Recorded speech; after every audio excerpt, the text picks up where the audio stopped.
porque é o dia que fez o Senhor. Isso, alegremos e regozijemos nele. E este é o dia que nos traz com ele uma série de oportunidades e nós queremos aproveitá-las a todas. Amém? Então diz assim: o Senhor é a minha luz e salvação, de quem terei eu medo? O Senhor é a fortaleza da minha vida, frente a quem é que eu temerei? Quando os malfeitores avançam contra mim para devorar a minha carne. É uma versão ligeiramente diferente.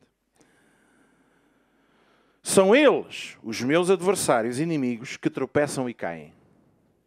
Diga comigo, os meus inimigos tropeçam e caem.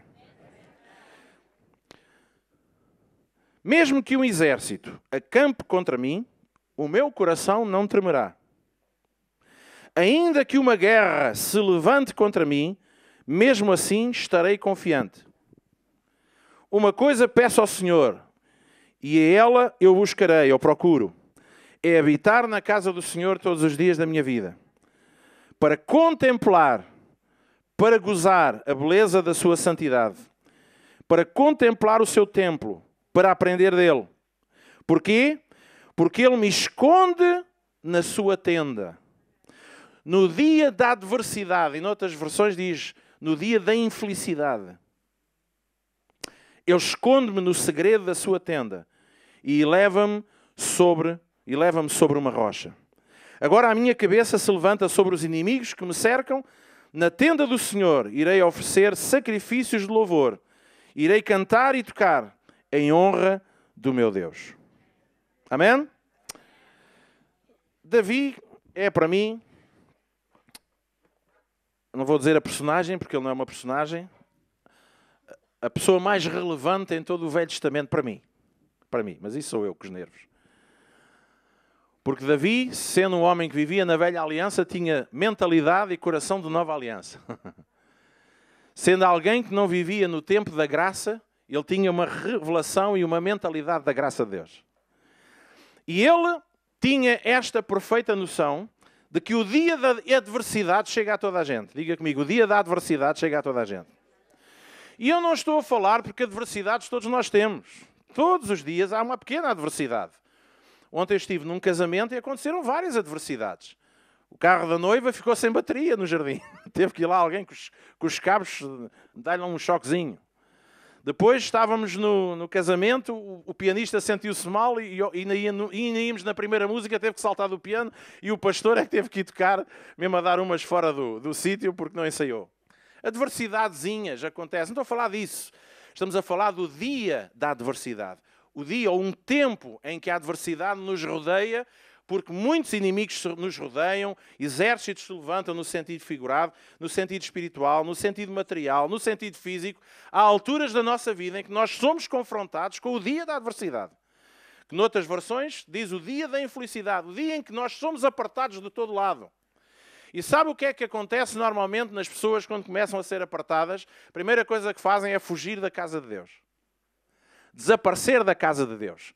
Mas Davi, ele dizia: eu, no dia da adversidade, não vou ter medo, eu não vou falhar, eu não vou fugir, eu não vou desistir, porque uma coisa eu peço, Senhor, e essa eu vou buscar. Não basta orar, é preciso orar e trabalhar para. Isso eu vou procurar fazer. É que eu esteja na tua casa todos os dias. Em que eu busque a tua casa, busque a tua presença, busque estar no teu povo, junto com o teu povo. Porquê? Não só para quê, mas porque no dia da adversidade tu me vais esconder no mais íntimo do teu lugar, no mais íntimo da tua proteção, no mais íntimo do teu coração, no mais íntimo do teu cuidado. Note que Davi não está a dizer, tu vais-me livrar do dia da adversidade. Davi está a dizer, no dia da adversidade, eu não vou ter medo, eu não vou fugir, eu não me vou amedrontar, porque tu vais-me proteger, vais guardar-me no escondido do teu abraço, no escondido da tua proteção, e vais guardar o meu coração, a minha alma, e vais-me ajudar a enfrentar o dia da adversidade. Porque o dia da adversidade chega para toda a gente, mais tarde ou mais cedo. Hein? Quem está vivo, diga, hein?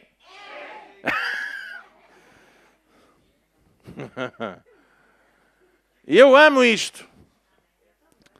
Porque isto é a vida real, gente. A vida do reino de Deus não é uma vida em que nós vendemos amuletos para nos proteger do dia mau. Há igrejas que fazem isso, mas nós aqui não vendemos. Nem azeite virgem ungido, nem sabonetes para expulsar o demónio da sujidade, nem vassouras para varrer os problemas lá de casa.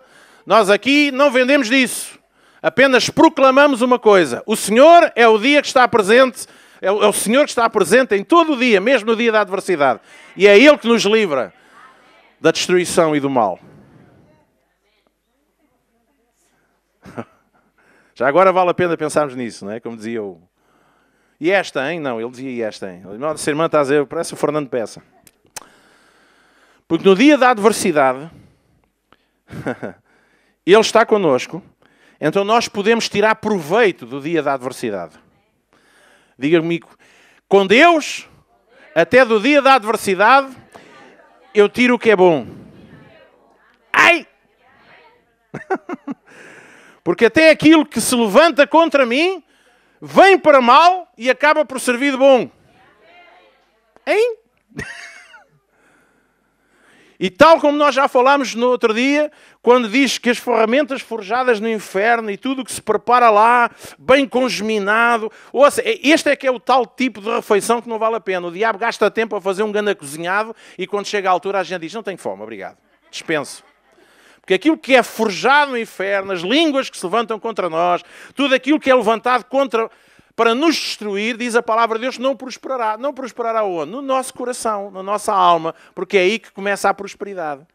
Lembram-se que falámos isso no outro dia? Por isso é que João diz, assim como a tua alma é próspera, vai ser próspera a tua vida. Porque a prosperidade e a guerra da prosperidade, e não estou a falar de financeira, prosperidade é muito mais do que dinheiro. É saúde, é harmonia, é paz, é tranquilidade no coração, é vitórias, é uma relação com Deus vibrante e apaixonante. Hein? É lá um estaladão do irmão que está ao pé de si, que hoje os irmãos estão a precisar de porrada. Oh, glória!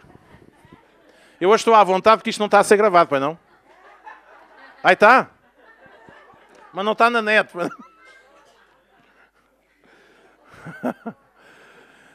No dia da adversidade, eu corro para Deus. Porque eu sei, não só eu corro porque eu sei que, mas para que no dia da adversidade Ele me esconda. Ele me proteja. Ele meta-me os bífidos ativos. Aquela bolha à minha volta para que nada me toque. E isto não vai lá com iogurtes. Nós precisamos ter esta noção, meus irmãos. Tudo o que é bom é odiado pelo mal. E por isso é que somos tão odiados. Só o ódio dos nossos inimigos já devia ser razão para nós nos alegrarmos. Gente, este gajo odeia-me porque eu sou bom. Hã? Quando se levantarem inimigos e assim, ponha-se à frente do espelho e diz, pá, coisa boa, hã? Provoca tanta inveja e tanto mal olhado. Mas ouça, os maus olhados a nós não nos fazem mal. Nada, não tem problema, não se preocupe com os maus olhados. As guerras sempre cercam o nascimento do milagre. Certo? Sempre que um milagre está para acontecer, sempre que algo de Deus sobrenatural, poderoso está para acontecer na nossa vida, levantam-se guerras na nossa vida. Por isso é que há pessoas que ficam pelo caminho, porque não percebem que às vezes basta nós estarmos no caminho do milagre para de repente o dia da adversidade se levantar na nossa vida.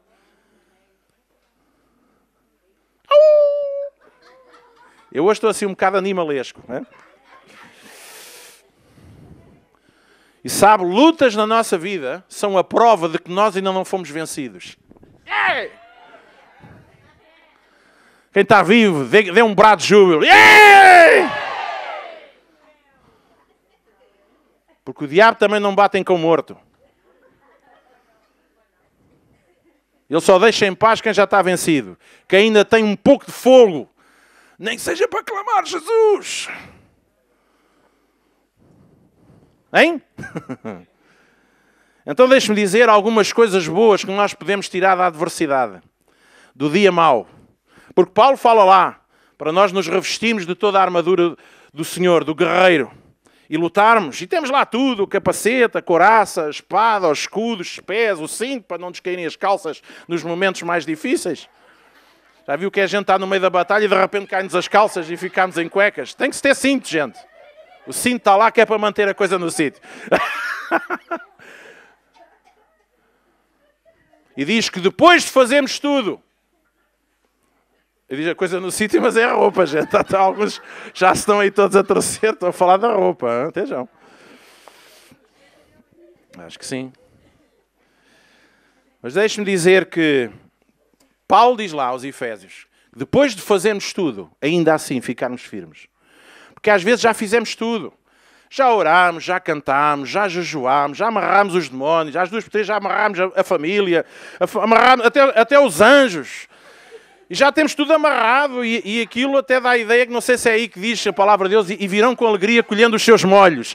Não é? A gente tem os molhos dos demónios e os molhos diz já amarrámos tudo o que estava à nossa frente. E mesmo assim a coisa não funciona. Ainda não aconteceu. Sabe o que é que a Bíblia diz para fazer? Depois de teres feito tudo aquilo que sabes que tem que ser feito, ainda assim fica firme. Porque o dia mau quando chega, meus irmãos, às vezes não é pera doce. Mas significa que ainda estamos na guerra. Significa que ainda temos fogo. Significa que ainda não terminamos, não estamos acabados. Não fomos vencidos, não fomos derrotados. Então, se não fomos derrotados, vamos olhar para o tempo da adversidade como um tempo fantástico. Em primeiro lugar, um tempo que é uma oportunidade de Deus para se manifestar sobrenaturalmente na nossa vida.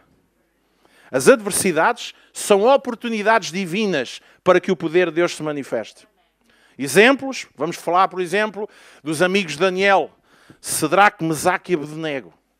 Acho que o primeiro pastor americano tentou dizer Abdenego, não conseguiu, e diz that's all, folks. Abdenego. Bom nome para dar aos filhos. Abdenego da Silva, pais e filho. E sabe, aquela gente, diz a palavra de Deus, e há livros que são escritos em forma de parábola, e há livros que são escritos em forma poética, e há livros que são crónicas. Descrevem factos reais que aconteceram. Diz a palavra de Deus que estes 3 homens, eles recusaram curvar-se diante da estátua que o rei levantou e quis que eles adorassem. E sabe o que é que aconteceu? Que a Bíblia diz que então, para vocês, só para vocês, porque isto é só para amigos, vamos aquecer o forno 7 vezes. Que é para ter a certeza que a coisa fica bem, certo? E no momento em que aquela gente está para ser lançada, eles disseram, não, mas não tem problema, porque nós amamos o nosso Deus. O meu Deus, no dia da adversidade, vai ser connosco. E diz que conforme foram lançados lá dentro, aparece uma 4ª pessoa. E alguns dirão, era o técnico do forno. Não, era Deus presente. E Deus presente fez com que eles não só fossem poupados ao dia da adversidade, não evitou, e esta é sempre a questão, mas porquê é que Deus não impediu que eles fossem lançados na fornalha? Porquê é que Deus não resolveu a situação antes? Porquê é que Deus não impediu que Lázaro morresse antes? Porque às vezes para o grande milagre acontecer, tem que haver sofrimento e morte primeiro. Por isso é que Jesus teve que morrer primeiro e ressuscitar depois. Porquê é que Jesus não resolveu o assunto sem ter que morrer? Porque sem morte não havia pagamento. Sem morte não havia o milagre da ressurreição. E o grande milagre não foi Jesus ter ressuscitado até. Esta é outra perspectiva. O grande milagre foi Jesus, que sempre viveu eternamente, ter morrido. A vida morreu na cruz. Pela primeira vez viu-se separado do Pai. Então ali foi o grande milagre. Nem foi tanto a ressurreição, mas foi o momento em que Jesus foi à cruz. Agora, nestes casos, estes homens foram lançados e diz a palavra de Deus que não só foram poupados, como saíram da adversidade, diz que sem cabelo queimado, roupa impecável, certo? E diz que nem cheira a fumo. Ouça, a gente lá em casa não consegue fritar um carapau sem cheirar a fritos. Eu não consigo assar uma chouriça sem cheirar a fumo. Mas aquela gente conseguiu sair de lá. E eu já disse, Senhor, ensina-me este princípio de como nós podemos estar à frente do forno e sair sem fumo. Mas diz que Deus poupou. Sabe porquê? Porque no dia da adversidade, o que é que estamos a falar? Estamos a falar das sequelas. Estamos a falar de situações que permanecem após os problemas que nós passamos. No dia da adversidade, Deus me esconderá no esconderijo da sua presença, no esconderijo da sua casa, no esconderijo da sua proteção, porque Deus é Deus fiel e verdadeiro. Então as adversidades, em primeiro lugar, trazem-nos as oportunidades, ou a oportunidade divina de Deus se manifestar sobrenaturalmente na nossa vida. Aqueles homens tinham a noção, nós vamos ser lançados no forno. Eles sabiam que o problema estava lá. Eles sabiam que aquele dia tinha chegado. Mas sabe, eles estavam confiantes que Deus não os ia deixar parecer. E no dia da adversidade, nós precisamos ter esta confiança. Saber que aquele momento é uma oportunidade de Deus manifestar a sua graça e o seu poder para nós. Em segundo lugar, as adversidades são ótimas para expor os relacionamentos desleais e desonestos que existem na nossa vida. É no momento da adversidade que nós sabemos quem são os amigos e quem são os amigos. Os amixes. Hein? O momento da adversidade acaba por ser uma triagem. Hã? Acaba por ser o momento em que nós vemos quem realmente são os nossos verdadeiros amigos. E se por alguma razão chegarmos ao momento da adversidade e nos vimos sozinhos, então nós podemos dizer assim, Senhor, obrigado, porque eu estava a viver uma ilusão.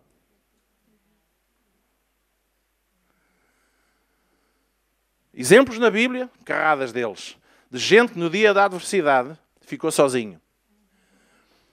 Eu não estou a falar de teoria. Eu estou a falar daquilo que eu já vivi. E do ponto é que eu cheguei em que eu tive de dizer, Senhor, obrigado, porque agora eu sei onde eu estou, quem é que eu tenho ao meu redor e com quem é que eu posso contar. Porque o dia da adversidade expôs relacionamentos na minha vida que não estavam lá, que eram artificiais, gente. Não eram coisa genuína. Porque no dia da adversidade, aqueles que estão connosco apenas pelo interesse ou pelo comodismo, eles vão se revelar. No dia da adversidade, Judas manifestou o seu coração. No dia da adversidade, Sansão experimentou, afinal, o amor verdadeiro de Dalila. O amor de Dalila foi o dinheiro, tal como Judas e outros por aí afora. Porque as adversidades trazem até nós revelação e aquilo que está no oculto vem ao de cima. E a gente diz assim, bolas, eu pensei que aquela pessoa era... E eu não estou a dizer que essas pessoas se viram contra nós. Não, pura e simplesmente desaparecem do mapa. E a gente, agora que eu precisava, onde é que eles estão? De repente fez silêncio. Pastor, eu não gosto tanto desse. Mas é verdade. E sabe, nós podemos olhar para estas coisas de duas maneiras. Ou ficamos de rastros e... Ou dizemos assim, Senhor, obrigado, porque agora tenho a oportunidade de renovar o meu estoque de amigos. Hein? Passa lá uma festinha no badalo do irmão que está ao pé de si. Não é só a Igreja Católica que tem badalos nos cintos. A gente também...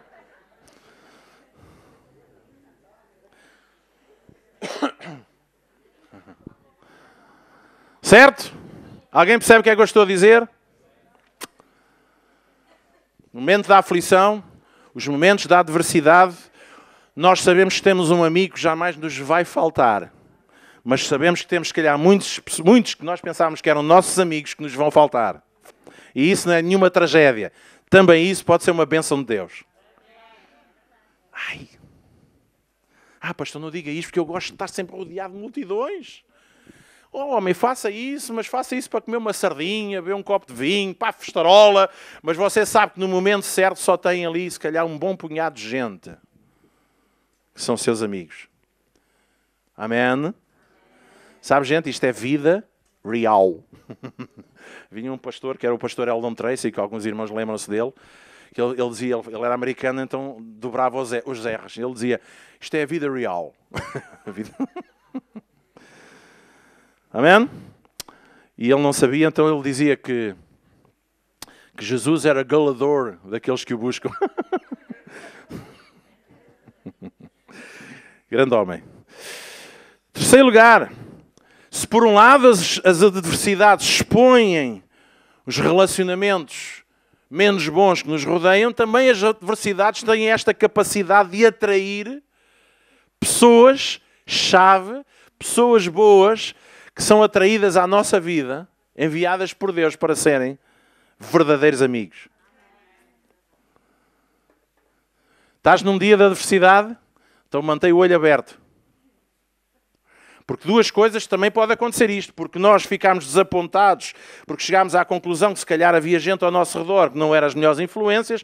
Depois Deus pode enviar gente nova e nós, porque fomos magoados, rejeitamos aqueles que Deus está a trazer à nossa vida para serem bênção na nossa vida. Até foi dito a cantar que é para parecer melhor. Sabe, Davi era aquele rapazinho engraçado, confiava em Deus, teve aquela vitória com Golias, por aí afora, sabe? E Saúl deu-lhe a filha dele, Mical, e casou com a rapariga. Mas, a determinada altura, Saúl começou a ter ciúmes, inveja, um ódio inexplicável contra Davi. E no momento em que o dia da adversidade, uma vez mais, chega à vida de Davi, Deus revela o coração de alguns dos que estavam com Davi, entre eles o seu próprio rei, mas atrai a ele uma pessoa que se ligou a ele de coração.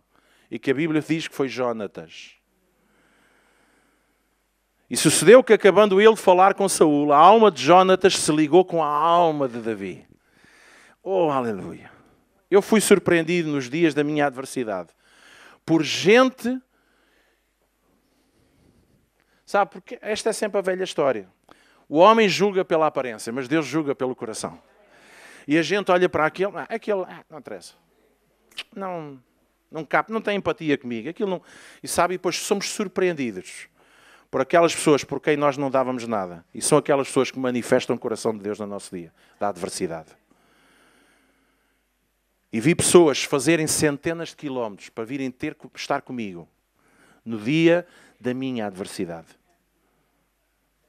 Nós podemos julgar os 3 amigos de Jó, mas os 3 amigos de Jó pagaram um preço para estar com o seu amigo. Não disseram nada de jeito, mas estavam lá porque eram amigos de Jó.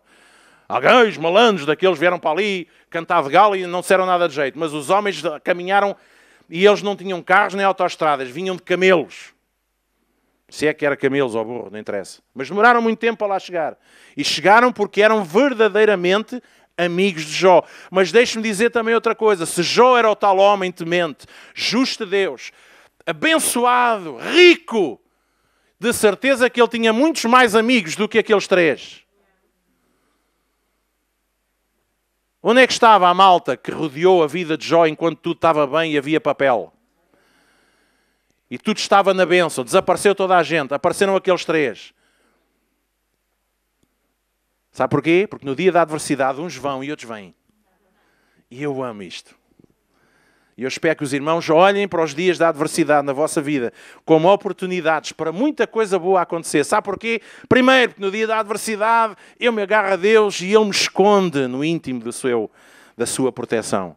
E depois a gente olha para a adversidade e diz assim, ok, isto veio para me tentar destruir, mas daqui vai sair bênção na minha vida. Em quarto lugar, as adversidades levam-nos a agarrar-nos mais a Deus. Hein? A gente só se lembra de quem? De Santa Bárbara quando faz trovões. Nós só nos agarramos à oração quando a coisa aperta. Quando a coisa está mal, vamos buscar até aqueles versículos bíblicos que a gente já tinha esquecido. De repente, tornamos o crente mais espiritual. Mas sabe, a diferença entre isso e bacalhau espiritual é exatamente igual. É só o nome. Hã? O sabor é diferente, mas não sei que eu não os como, não é? Mas não os como, não é o bacalhau, é os... Alguém percebe o que é que eu estou a dizer? A adversidade exige, puxa por nós para nos dependermos, para nos agarrarmos a Deus. Davi, ele diz isto, e ninguém de certeza faz este tipo de frase, mas ele diz, porque ele tinha este coração, antes de ser afligido, eu andava errado. Eu até pensei que andava certo. Eu até achei que estava no caminho certo e que pensava bem, que sentia bem, mas antes de ser afligido, na verdade eu não estava a perceber a coisa. Mas agora eu guardo a tua palavra. Ouviram? Uma mosca passou agora aqui. Amém! Pequenino, mesquinha, pequenina mesmo. Isto foi no Salmo 119, 67. Salmo 119, 92, Davi diz, se a tua lei não fosse a minha alegria, há muito que eu teria morrido no dia da angústia. Hein? Porque as adversidades levam-nos a agarrar a Deus, supostamente. Davi era assim. Tivesse a ser abençoado, tivesse a ser privado de um momento difícil, ou num momento difícil, ele sempre corria para Deus. Por isso eu disse, uma coisa eu peço, e eu vou buscá-lo, é que eu esteja sempre na casa do Senhor todos os dias. Para que e porque Ele me esconderá no seu esconderijo no dia da angústia. Baixo da sua sombra, baixo das suas asas, eu estarei. E direi do Senhor, Ele é o meu Deus. Ele é o meu auxílio. Ele é a minha força. Oh, glória! Porque as adversidades exigem de nós, ou puxam por nós, para nos agarrarmos mais a Deus. As adversidades, número 5, aumentam a nossa atenção em relação aos detalhes. Quer um exemplo? Quando nós temos dinheiro no bolso, diga assim, quando nós temos dinheiro no bolso, nós vamos ao supermercado e nós não estamos ali a olhar tanto para os preços. Ou estamos? Não, é preciso, pim, pim, pim. Às vezes até já é pim, pim, e já, até se compra coisas que não é preciso. Não? Hã? É só pim, pim. Certo? Mas quando nós passamos pelo dia da adversidade, como eu já passei, em que a gente vai ao supermercado e a esposa está-me a dizer assim, a gente leva leite ou leva papel higiênico? E isto é complicado, porque é assim, se eu bebo leite, eu vou precisar de papel higiênico. Se eu levo papel higiênico sem levar leite, não precisa de papel higiênico. Então, das duas, uma. Ou se leva meio pacote de leite e meio rolo de papel higiênico, porque de repente os detalhes passam a ser importantes. Ah, pois. É que eu já lá passei, gente. Eu não estou aqui a falar de histórias. Histórias da carochinha. Ou do ouvir falar. Eu estou a falar daquilo que eu já vivi. E que tempos a tempos, às vezes, nós temos que estar... Sabe, quando tudo está bem, isto acontece. Exemplo, a coisa está a dar. Quando a coisa está a dar, nunca ninguém se preocupa em dizer assim, Senhor, eu sei que tudo está a correr bem, mas eu ainda estou no centro da tua vontade. De repente a coisa começa a dar para o torto e a gente começa a orar. Ai, se calhar já não é da vontade do Senhor. Hein? Eu agora vou puxar a brasa à sardinha pastoral. Os pastores, quando estão nas igrejas, está tudo bem. Nunca se questiona, será que o meu tempo acabou? Mas quando a coisa começa a dar para o torto, bem, se calhar o meu tempo já acabou. Deixa-me começar a orar para ele saber a vontade do Senhor. Porquê é que não começou a orar quando a coisa estava boa? Hein? Connosco é a mesma coisa. Está tudo bem. A gente nem quer saber. Quando a coisa começa a apertar, será que há pecado na minha vida? Será que alguém me lançou um mau olhado, um olho de vidro? Lá para a varanda? Big Brother. Será que? Porque de repente os detalhes começam a ser importantes. Alguém percebe o que é que eu estou a dizer? Mas deixe-me dizer, é bom. É bom nós olharmos para os detalhes.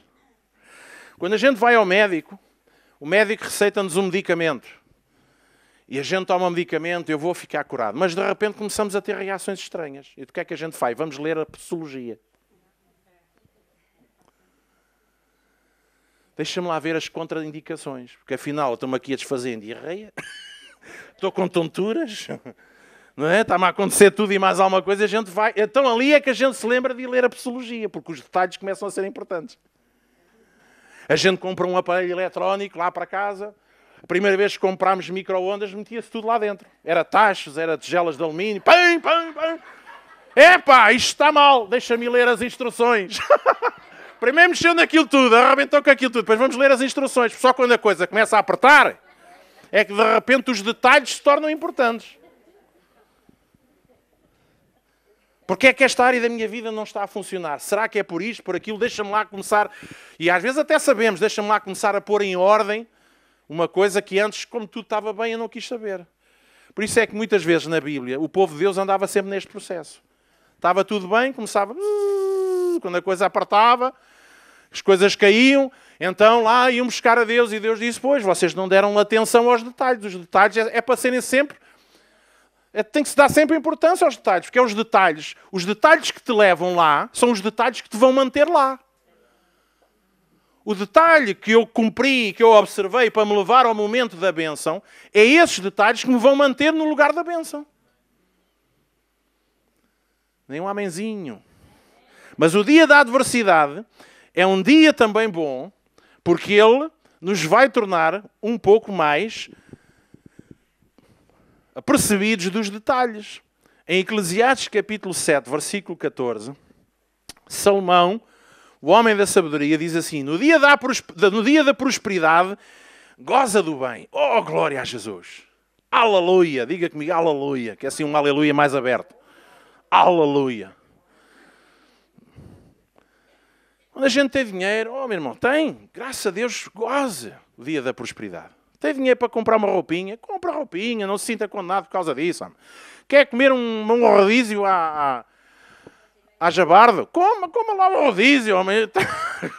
Goze da vida, porque isso é de um Deus, não se esquecendo os detalhes. Goze o dia da prosperidade. Mas, no dia da adversidade, considera-o também. Dá atenção. Dá graças. Observa. Aproveita. Porque também Deus fez este em oposição ao outro.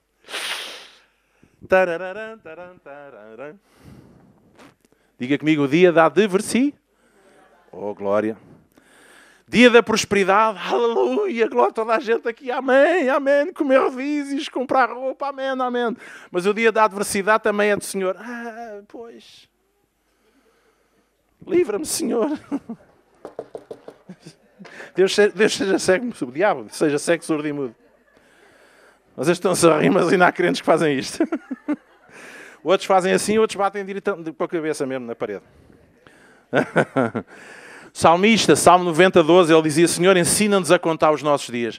O que é isso? Contar os nossos dias. 1, 2, faz hoje 10 anos. Agora ia contar uma, mas não vou. Mas pronto, faz hoje 10 anos. E a gente conta, já faz tanto tempo que aquilo aconteceu. A nossa lua de mel, lembras-te? E a gente fica preso e conta já não sei quantos anos. Alguns até sabem há quantos anos é que lhes caiu uma coisa no dedo mindinho e caiu... Porque registram, mas não é isso que Davi está a dizer. Ele está a dizer contar, mas é considerar, observar, discernir, perceber o que é que cada dia traz consigo. De bênçãos, de luta. Porque diz que ao fazer isto, ele dizia porque ensina-nos a contar os nossos dias de tal maneira que alcancemos um coração sábio. Então não está aqui a falar 1 dia, 2 dias, 3 dias, 6 anos, 10 anos. Mas todos os dias, contar os dias é dar a importância ao dia que se chama hoje e vivermos esse dia com um coração sábio para aprendermos a ter esse coração sábio. Porque as adversidades, o dia da adversidade, traz consigo também proteção de Deus, mas muita sabedoria. Amém? As adversidades revelam a nossa verdadeira convicção. Diga comigo, as adversidades revelam a nossa verdadeira convicção.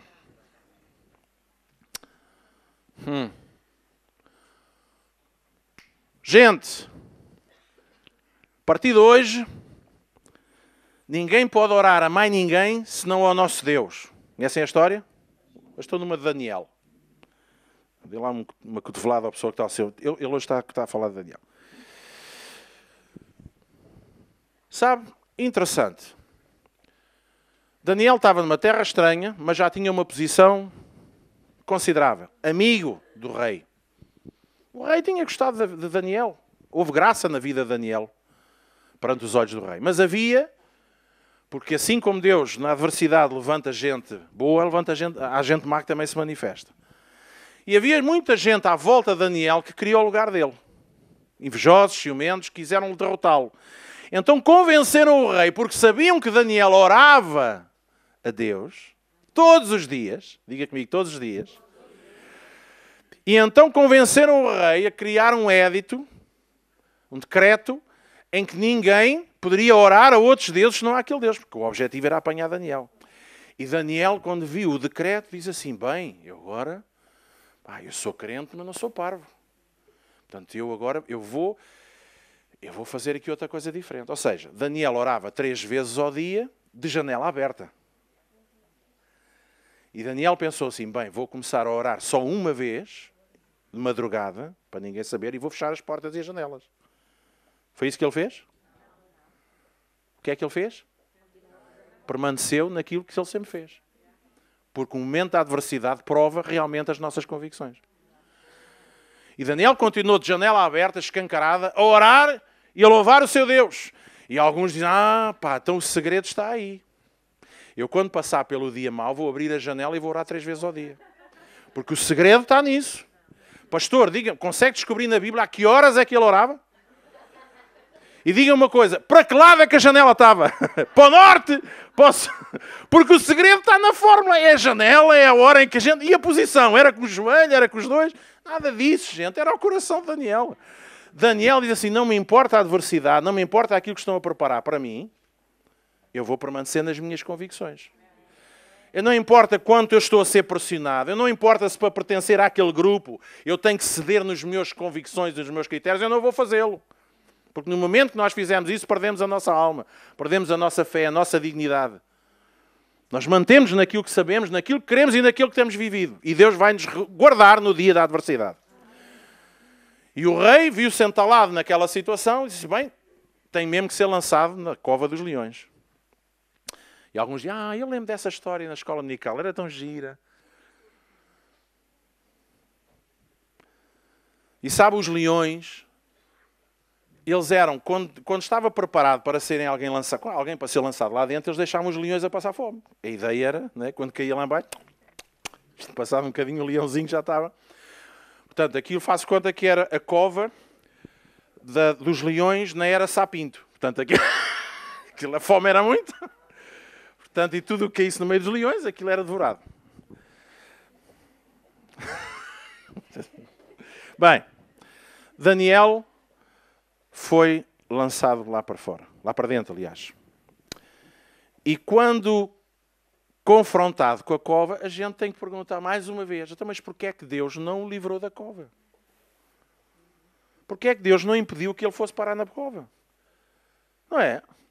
Porquê é que parece que com Deus permite sempre que as coisas cheguem ao limite? Sabe porquê? É para que ninguém tenha dúvidas. Foi por acaso.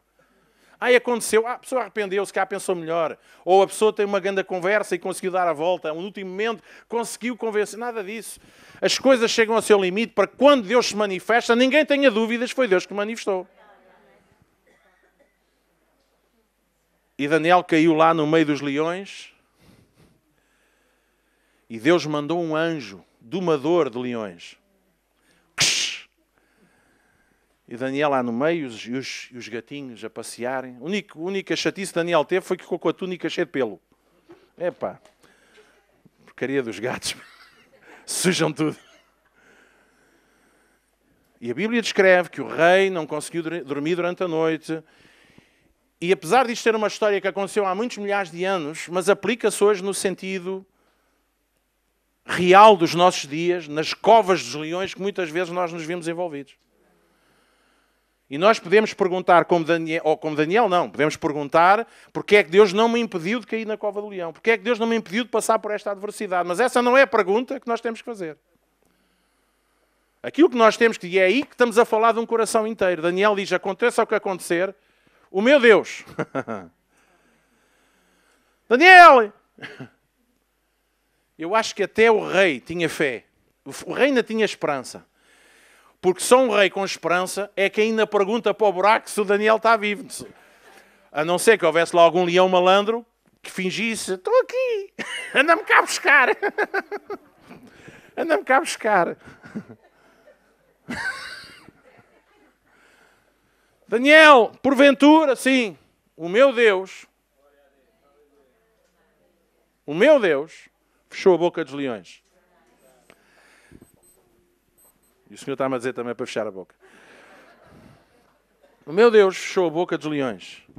Salvou-me.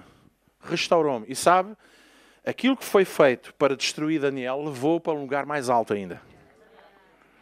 E os seus inimigos, porque nós lemos em Davi, que diz que quando eles vierem contra mim, se de repente estourar uma guerra contra mim, se os meus inimigos se levantarem, eles é que vão cair na minha presença. E ouça, e caem connosco sentados à mesa. Porque Salmo 24, está lá, Salmo 23, aliás, diz que na presença dos meus adversários Deus prepara uma mesa. Eu estou de cadeirinha a ver os meus adversários a cair. Porque no dia da adversidade, Deus está do meu lado. E se Ele está do meu lado, eu não preciso ter mais ninguém ao meu lado. Quer dizer, eu preciso aqueles que Deus enviar para estarem ao meu lado. Amém? Portanto, meu irmão, no dia da adversidade, não corra para o telefone, corra para o trono de Deus. Amém? E por último, porque já o mencionámos aqui, as adversidades qualificam-nos para sermos promovidos no reino dos céus. E claro que a Bíblia termina em Apocalipse dizendo que no meio da guerra, no meio da luta, aqueles que vencerem vão ser promovidos. E sabe o que é que a gente vence? Porque a gente, no momento da adversidade, a gente corre para a presença de Deus. A gente esconde-se na casa de Deus. A gente esconde-se no abrigo de Deus. Na relação com Ele, na nossa busca de Deus, mas também na nossa envolvência com a casa de Deus. Então, Apocalipse, capítulo 2, versículo 7, 11, 17, 26. Vamos ler uma série de versículos e vamos terminar aqui. Diz assim: quem tem ouvidos, ouça o que o Espírito diz às igrejas. Ao que perder, dar-lhe-ei a comer choca-picas. E choca-picas já não era muito mau, hein? Pouco perde. Ao que vencer, dar-lhe-ei de comer da árvore da vida, que está no meio do paraíso de Deus. Embora não vamos entrar agora aqui o que é que isto quer dizer, o que é que esta linguagem significa concretamente, mas aqui Deus está bem claro a dizer: ao que vencer o quê? As lutas, as guerras, os exércitos, as adversidades que cheguem à tua vida. Quem tem ouvidos, ouça o que o Espírito diz às igrejas. O que perder, não receberá. Não. O que vencer, não receberá dano da segunda morte. Ao que vencer. Quem tem ouvidos, ouça o que o Espírito diz às igrejas. Ao que vencer, darei eu a comer do maná escondido, e dar-lhe-ei uma pedra branca, e na pedra um novo nome escrito, o qual ninguém conhece, senão aquele que o recebe.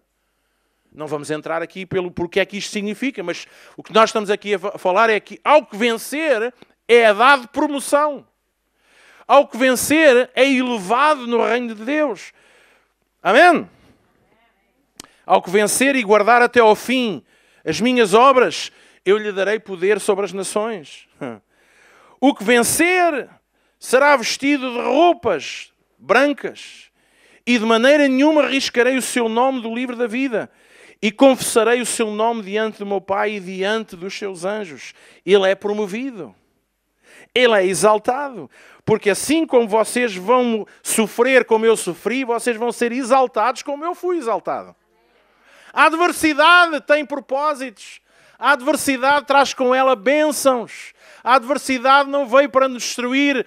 Ela veio com uma intenção de, mas quando ela chega ao pé de nós, ela cai por terra porque nós estamos escondidos no nosso Deus. Porque nós não vacilamos, não fugimos, não questionamos, antes permanecemos.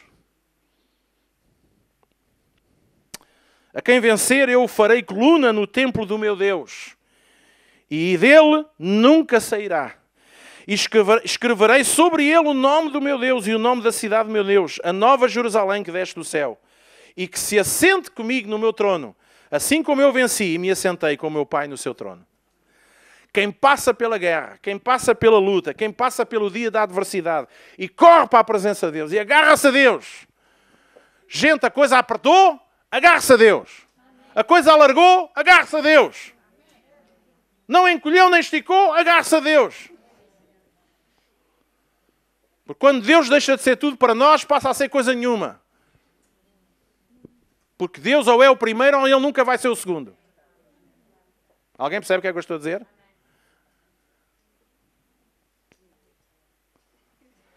No dia da adversidade, Ele me esconderá. Sabe o que é que Ele faz? Nós vamos à presença de Deus e não conhecemos onde é que fica o esconderijo. Certo? Mas Deus pega-nos pela sua mão. Onde é que é o jovem? Venha cá. Não é nada. Deus pega-nos na nossa mão e leva-nos pelos recantos da sua presença, da sua revelação, da comunhão com Ele. Há quanto tempo é que não passeava com um homem jeitoso como eu? Até me sinto mais jovem. Até se sendo mais jovem já aquilo. Aleluia. Certo? E Deus leva-nos, porque na casa de Deus há muitas moradas. Obrigado. Há muitos esconderijos, há muitos lugares secretos. E no lugar de secreto Deus alimenta-nos, Deus revela-nos mais da sua aliança para connosco. Ele é que nos leva para os esconderijos, não é nós que entramos pela casa adentro à procura de um sítio para nos escondermos. É Ele que nos conduz para um lugar em que nós vamos estar protegidos e seguros. E mesmo no meio da adversidade, e mesmo no meio, não estou a dizer que não temos dores, angústias, perguntas, mas nós temos esta determinação. Uma coisa eu pedirei ao Senhor e a buscarei, é que eu esteja na tua casa. Primeiro, porque o meu coração segue os meus olhos. Então eu quero estar na tua presença para contemplar a tua beleza. E depois, para continuar a aprender de ti. Primeira coisa, quando vem o dia da adversidade, nós fugimos da igreja, nós fugimos da casa de Deus, nós fugimos da oração, deixamos a nossa relação com Deus, porque às vezes, no fundo, mesmo sem o queremos reconhecermos, ficamos danados com Deus. Porque é que Deus não nos impediu de fazer porcaria, desculpem o termo, porque às vezes há adversidades também fomos nós que as causamos. Porque é que Deus não sei o quê? Porque é que Deus afinal não vale a pena seguir a Deus? A gente também tem problemas. Eu vim para aqui, prometeram-me tudo em mundos e fundos. Os fundos foram-se, o banco faliu. Os mundos também está cada vez tudo trocado. Disseram-me que se eu aceitasse Jesus tudo ia mudar e tudo vai mudar. Mas tudo começa em ti, jovem. E um dia, quando estivermos no céu, onde não houver traça nem ladrão, aí sim tudo finalmente vai mudar. Até a morte deixa de ter a sua ascensão sobre nós. Porque no dia da adversidade, eu sei onde é que eu estou escondido. Meu irmão, eu não sei onde é que tu estás escondido. Só tu é que sabes. Tu e Deus. Não te escondas nas fórmulas. O pastor disse que se a gente fizer gargarejos com água benta logo de manhã, que a nossa confissão vai ser mudada. Não, ouça. Certo? Acham que sim? A gente esconde-se numa relação de amor, de temor, submissão a Deus, de consideração pelos seus caminhos. Mas é sempre. Mas se o dia da adversidade nos levar a olhar para detalhes e nos levar a corrigir algumas coisas na nossa vida, graças a Deus. Então esse é um dos objetivos da adversidade. Se a adversidade nos levar para mais perto de Deus, graças a Deus. Se a adversidade no meio da adversidade nós vamos ver o cuidado de Deus. Mas o povo de Deus andou 40 anos no deserto. Andaram 40 anos no deserto e nunca viram tantos milagres como naquela altura.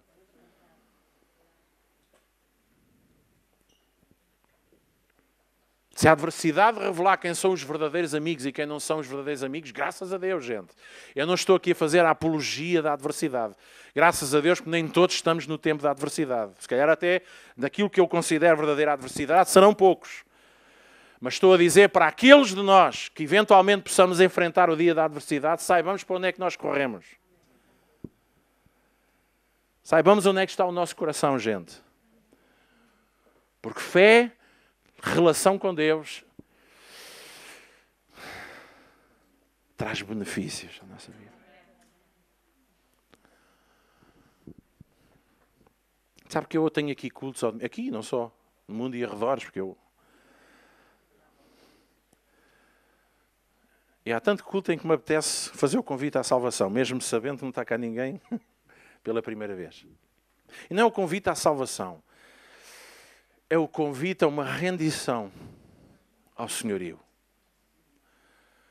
Porque quando a palavra de Deus diz nem todo o que diz Senhor, Senhor, entrará no reino dos céus, é isso mesmo.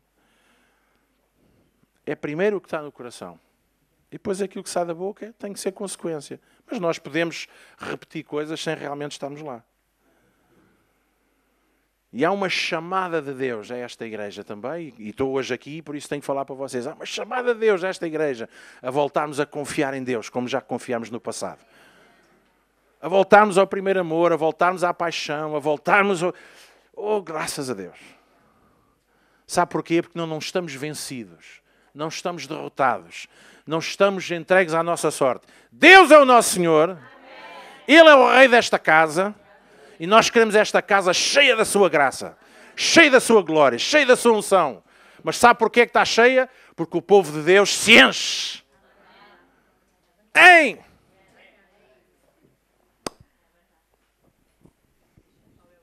Aleluia, irmão. A paz do Senhor seja consigo. Já sou meio-dia. Já é gente.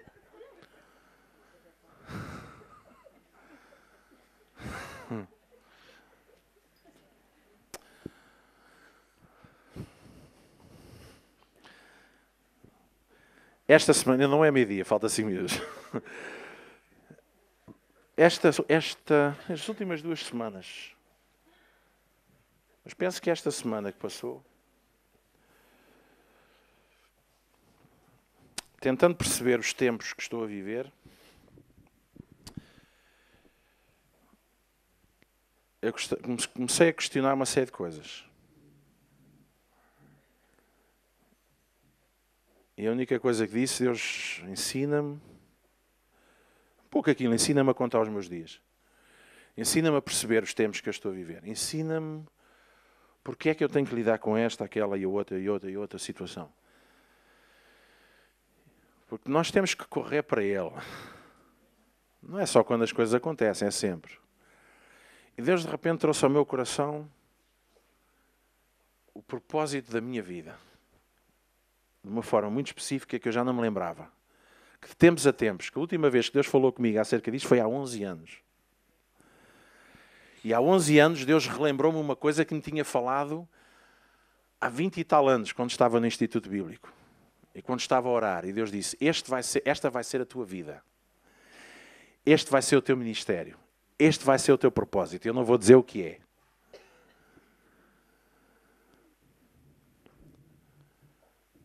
E de repente, a lembrança desta promessa, a lembrança deste propósito, encheu o meu coração e de repente eu comecei a olhar para as situações com outra pica. Não é apenas uma situação. Porque às vezes os problemas que se levantam diante de nós só se levantam porque nós fomos chamados para resolver esses problemas. Ai! Às vezes, nas situações que se nos deparam, encontra-se o propósito da nossa chamada. E esta, hein? Então, quando vis um problema levantar-se na tua vida, não comeces logo a disparar em todos os lugares. Porque se calhar aquele problema só apareceu porque Deus chamou-te para reparar problemas daqueles. Não foi Deus que mandou o problema, Deus mandou-te a ti para resolveres o problema. Silêncio.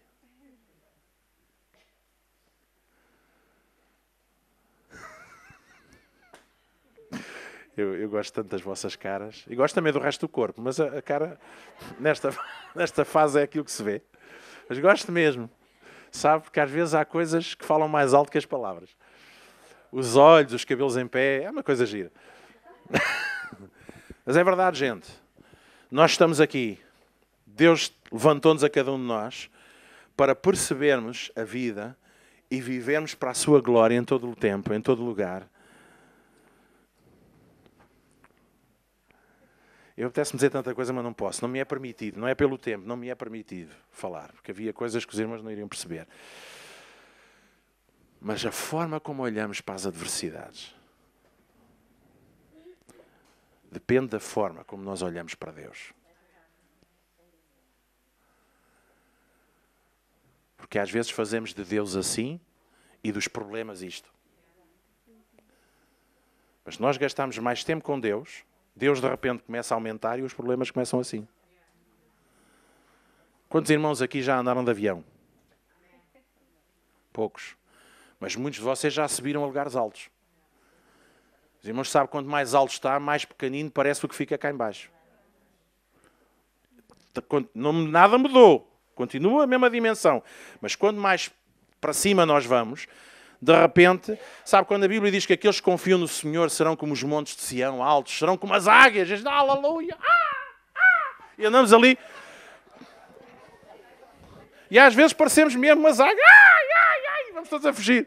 Ou então o pingo doce, E vale tudo. Parecem umas águias. Não, aquilo pareciam mais uns falcões. Não era águia. Mas sabe, a águia, ela eleva-se. A águia não gosta de passar muito tempo cá por baixo. Ela gosta de andar lá em cima nas alturas. Não é para fugir. É que a cena é esta, que a gente é esta mente. Não, ela está lá em cima. A águia foi nisto, está aqui muito problema.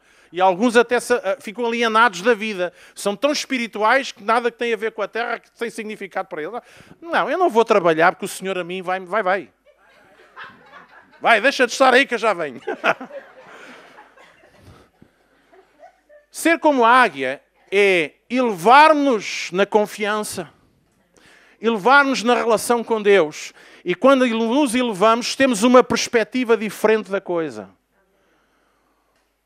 Porque a águia tem uma coisa que quase mais nenhum animal... Eu, no outro dia, agora não sei dizer a referência, os valores, mas a águia tem uma capacidade visual, consegue ver nitidamente à distância até coisas milimétricas. Então ela não perde vista às cenas, mas ela espera pelo momento certo para... E agarram. Alguém percebe o que é que eu estou a dizer, gente? Vamos olhar para a Bíblia com olhos de gente. Está bem? Esqueça lá a Flor Bela Espanca, que essa já não existe.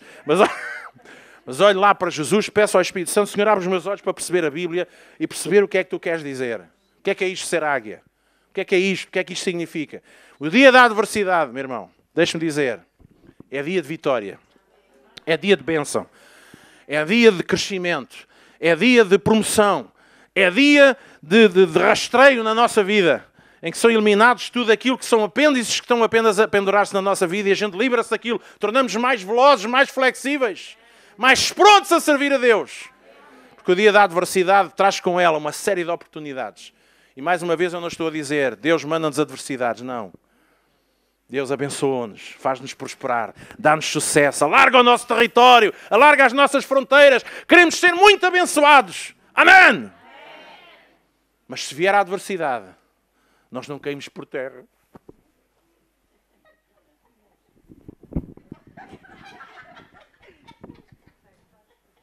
Aqui estou, Senhor, tem pena de mim. Nada disso. Alguém percebe o que é que eu estou? Levante-se, erga-se! E diga assim, esta adversidade é uma oportunidade de Deus para eu crescer e eu vou ver coisas fantásticas acontecer na minha vida. É um filho, é uma filha, é o casamento, é negócios, é saúde, seja qual for a adversidade. Os inimigos podem ter os nomes que quiserem, mas nenhum deles tem um nome superior ao do nosso Deus. E nós lemos ali, o Salmo estava ali, e eu porei o meu nome sobre os filhos de Israel, sobre o meu povo. Nós carregamos um nome que é sobre todo o nome. Mas isso é bom para cantarmos uns corinhos. Mano, não é nada. É para usar lá fora, gente. É para se querer, é para se viver, é para se experimentar. Desculpem lá, é assim que eu sou. Hein? Eu acredito num tempo de igreja em que a gente vem aqui mesmo para sermos injetados com qualquer coisa de bom. Amém? Podem crer que até às vezes injeções letais a gente também dá aqui. Que às vezes o eu tem que morrer mesmo aqui já. É para matar, mata-se já. Se é para matar, mata-se já. Saia daqui nova criatura. Saia daqui transformado pela renovação do seu entendimento. Pronto para experimentar a boa e agradável vontade do Senhor. Aleluia. Dê lá uma festinha ao irmão que está ao pé de si e diga assim, bolas.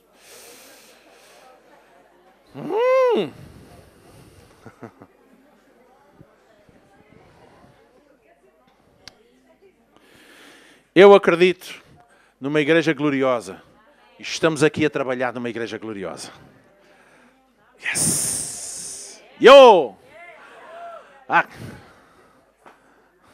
Vamos ficar de pé, gente. Paulo, sobe aqui só um bocadinho.